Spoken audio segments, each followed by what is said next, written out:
Burgerkill Killchestra, an Elegy, first time reaction coming up in 30 seconds. Hey, hey everybody, how you doing? This is Mac Rascola coming to you up close and personal. Or if we were living in a different time in the United States many, many years ago, it would be poisonal. But anyway, let's do this. Burgerkill Killchestra. I have no idea who these guys are. Let's get right to it, shall we?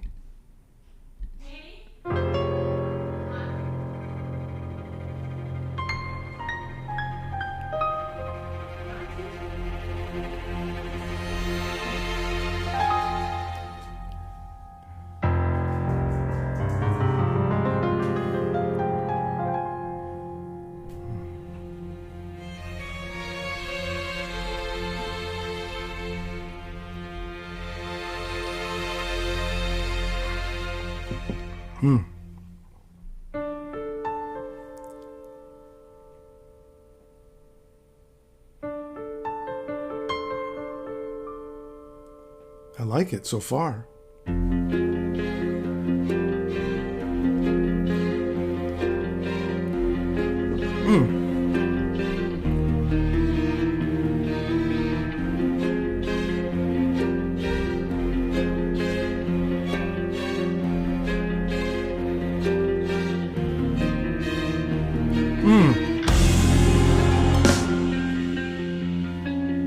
Nice.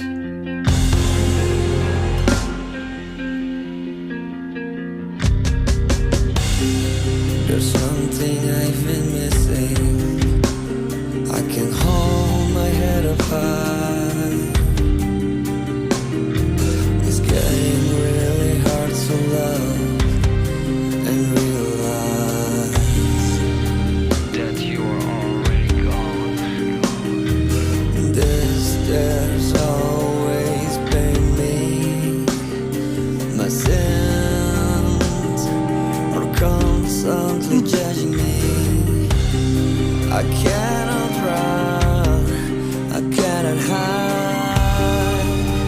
It's killing me and dragging me down.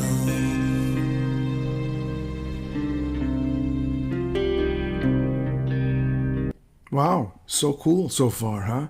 You know, I personally have been recording in the studio myself as a recording artist and also producing other people's records, and I've done string stuff before, and actually on one of my own records I did a whole record with strings. Now, because of budgetary constraints, because this is expensive, let me tell you, to hire all those musicians, to have the studio time, to have everything, you know, mic'd up properly, and everything that you're looking at costs thousands and thousands and thousands of dollars. What I did was I hired a 5-piece string quartet from New York City, and we did 4 passes on each, you know, take, so that it would sound like 20 pieces orchestra.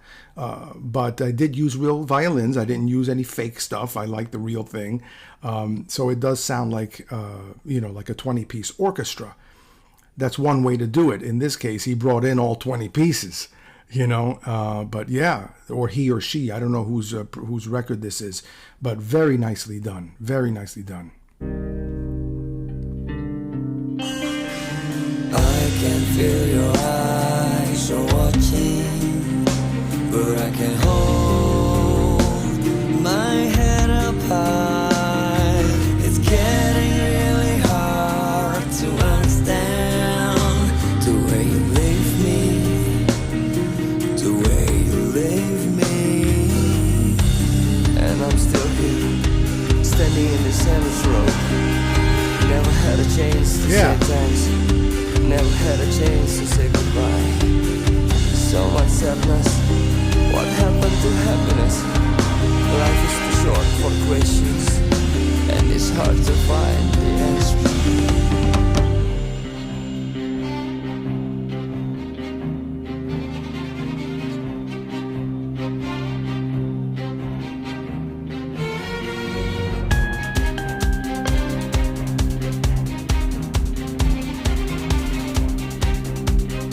Yeah.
Interesting.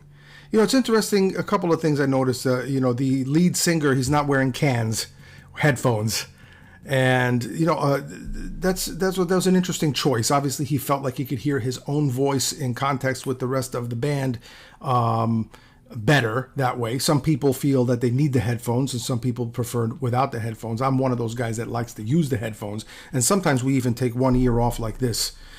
The other thing I notice is that in the mix, when he's belting and he's screaming in his vocals there, I notice that he's not really in the mix. He's not really very upfront and more forward. They put him a little bit more back. You know, I'm sure they had their reasons for doing so. I think it actually works that way. Maybe if it was a little more upfront, you know, it might be a little clearer to hear him, you know, and hear his vocals on that. But they made a deliberate choice to mix it that way. They didn't want him to be too forward on that part, and that was probably not a bad idea either. I also like that it looks like they're recording all this in the studio in real time for the most part. It looks like it's all done live in the studio, as opposed to, you know, put together in pieces and pre-recorded this section and the strings separately and then the drums. You know, they put it all in basically in the same room, and I think that's pretty damn cool, because that shows great musicianship, that they're not afraid to take their chances and lay down those tracks live.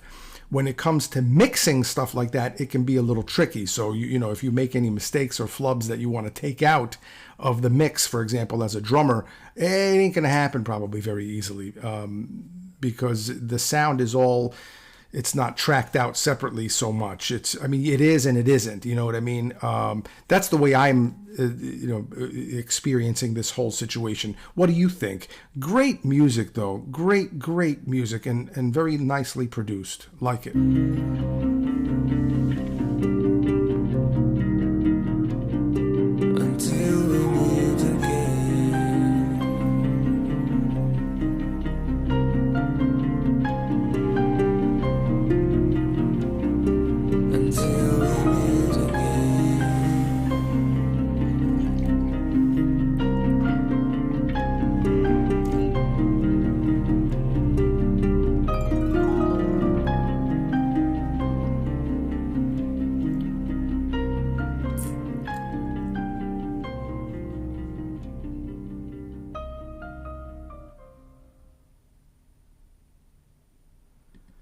Yeah, okay. Where are these guys from? I also like the I like that contrast between, you know, the classical approach of having an orchestra and then having basically a heavy metal, what sounds like like death metal, heavy metal kind of a sound superimposed over that. I think that's pretty cool stuff.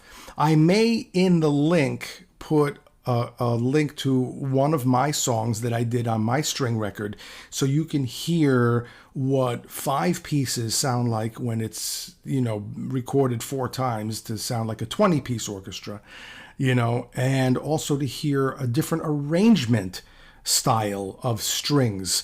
I may do that. You know, you'll hear a jazz guy named Larry Willis who arranged the strings from one of my records, and you'll hear his sensibilities of how he uses colors in his arranging style of the violins, and you can tell me what you think.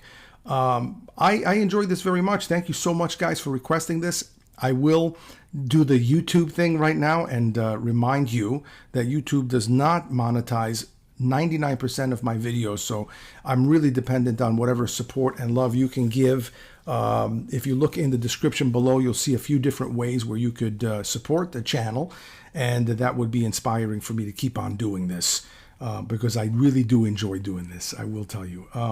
So at any rate, guys, look, thank you so much for tuning in.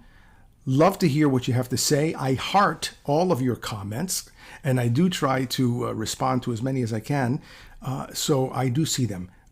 Tell me something. Like the video, subscribe, and don't be late next time, huh?